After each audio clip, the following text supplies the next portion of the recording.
बिस्मिल्लाहिर्रहमानिर्रहीम। अस्सलाम वालेकुम डियर स्टूडेंट्स। सफ़ेद जीके एकेडमी के यूट्यूब चैनल के साथ एक अहम तरीन अपडेट के साथ, जैसा कि आप जानते हैं तकरीबन 1.2 मिलियन कैंडिडेट हैं जिन्होंने FAE के अंदर अप्लाई किया हुआ है। तो उनका टेस्ट कब होगा इसके बारे में बहुत ही अहम तरीन वीडियो है ये हमारी।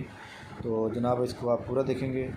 और इसके अलावा जनाब, अगर आपने इस वीडियो को डिटेल के साथ डिस्कस करने से पहले अगर आपने हमारी यूट्यूब चैनल को सब्सक्राइब नहीं किया हुआ तो उसको सब्सक्राइब कर लें, क्योंकि हमारा शाम के टाइम जो है रात के 8 बजे जो है लाइव लेक्चर आता है, जिससे FAE, तहसीलदार, नायब तहसीलदार, सब इंस्पेक्टर सब की तैयारी हो जाती है। तो जनाब FAE के अंदर जो है आपको पता होना चाहिए तकरीबन 12 लाख लोगों ने अप्लाई किया हुआ है। उस 12 लाख में से 2,40,000 के करीब को रिजेक्ट कर दिया गया है। उसकी जो लिस्ट होगी वो इंशाल्लाह ताला इसी वीक में अपलोड हो जाएगी या नेक्स्ट वीक में अपलोड हो जाएगी। तो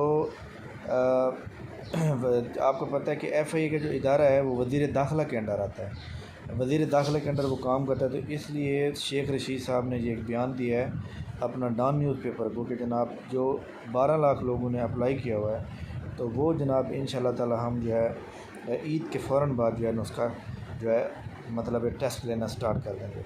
अब यहाँ पर एक अहम तरीन बात यह है कि जब एडवर्टाइजमेंट थी उसमें लिखा हुआ था कि सबसे पहले जो है वो फ़िज़िकल टेस्ट होगा, फ़िज़िकल टेस्ट के बाद जो है बाकी टेस्ट होंगे।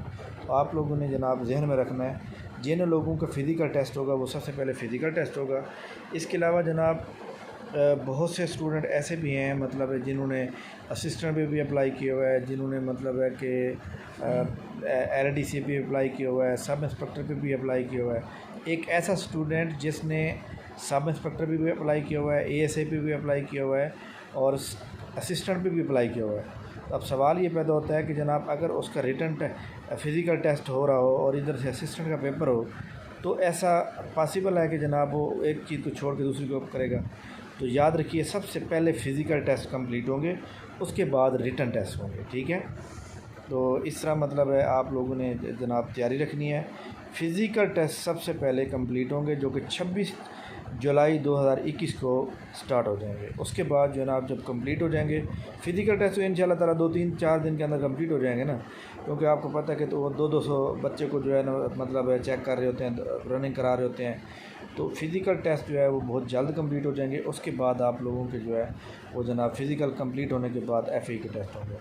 होपफुली FAE का जो टेस्ट है वो जनाब अगस्त के 2nd वीक से स्टार्ट हो जाएगा या फर्स्ट वीक में भी हो सकता है, एक्सपेक्टेड है। तो आप लोगों ने तैयारी रखनी है जनाब। इसका जो टेस्ट होगा वो जनाब आपको पहले पता है कि वो जो वर्चुअल यूनिवर्सिटी है उसके कंप्यूटराइज सिस्टम को मदद से लिया जाएगा ताकि फ़ौरन जो है उसका रिज़ल्ट सामने आए और फ़ौरन जो है उस इंटरव्यू लिए जाएँ उसके बाद और सिलेक्शन की जाए। क्योंकि आपको पता है कि इस वक्त FAE के अंदर जो है बहुत से लोग जो है वो मतलब है स्पेस है बहुत से, और बहुत से काम जो है मतलब है कि एम्प्लाई के ना होने की वजह से पेंडिंग में पड़े हुए हैं। इसलिए इस गैप को फ़ौरन से फ़ौरन फिल किया जा रहा है ताकि जो काम रहते हैं वो उनको कंप्लीट किया जा सके।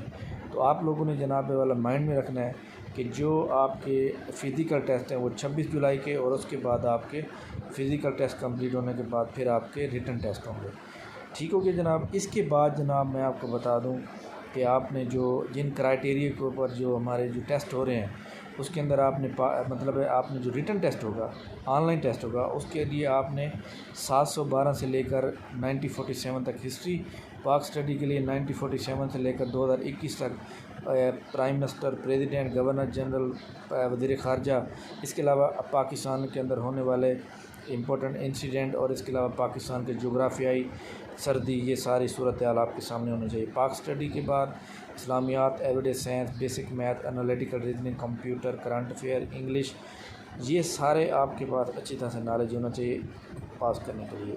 इसके अलावा जनाब FAE जो एक इदारा है उसकी बारे में बेसिक मालूमात होनी चाहिए, क्या करता है, किसको पकड़ता है, किसको छोड़ता है, इसका मेन इम्पोर्टेंट काम क्या है। इसके अलावा FAE कौन से एक्ट के तहत मतलब बनाया गया था, 1974 के एक्ट के तहत फेडरल इन्वेस्टिगेशन बनाई गई थी। तो इसके जो एक्ट हैं और इसके जो रूल एंड रेगुलेशन है और इसकी जो मेन विजन है ये आप सबको अच्छी तरह से आना चाहिए। तो जनाब ये आज की इम्पोर्टेंट न्यूज़ है, आपने इसको जो है फॉलोअप करना है। जो लोग यहाँ नए मौजूद हैं वो चैनल को सब्सक्राइब कर लें ताकि नई आने वाली वीडियो आपको मिल सके। थैंक यू वेरी मच, बहुत शुक्रिया, अल्लाह हाफ़िज़।